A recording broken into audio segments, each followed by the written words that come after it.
আসসালামু আলাইকুম। পৃথিবীতে সবাই ভালোবেসে জয়ী হতে চায়।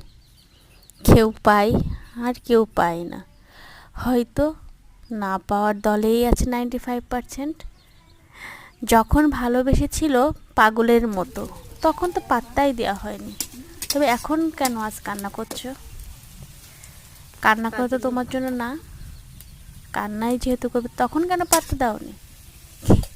কিন্তু ভাগ্যের কি পরিহাস দেখো, তুমি যখন তাকে ভালোবেসেছো তখন সে তোমাকে নিয়ে খেলেছে, শুধুই খেলেছে। ভালোবাসায় কি রিভেঞ্জ আছে? তোমরা বলো তো সবাই। আমার তো জানা ছিল না, কিন্তু তোমাকে নিয়ে রিভেঞ্জ নিয়েছে। একটা ফুল যখন গাছে থেকে মানুষ তোলে, তখন কিন্তু সে অতি যত্ন সহকারে রেখে দেয়, কিন্তু ফুলটা যখন শুকিয়ে যায় তখন সে ছুঁড়ে ফেলে দেয় ডাস্টবিনে। তুমিও কি সেই ফুলের মতো?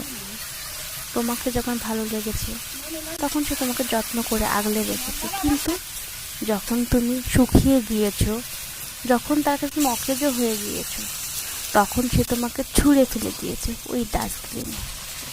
তো এটাই কি প্রাপ্য ছিল? ছিল না তো। তাহলে কেন আজ তোমার এই অবস্থা?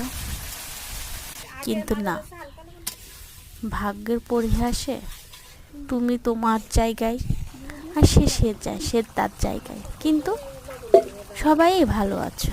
আসলে কি ভালো আছো? আমার তো মনে হয় না। কেউ ভালো থাকতে চাইলেও ভালো থাকা যায় না।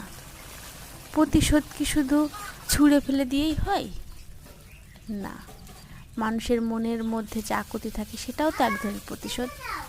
আবার চলবে, আপনারা সবাই পাশে থাকবেন।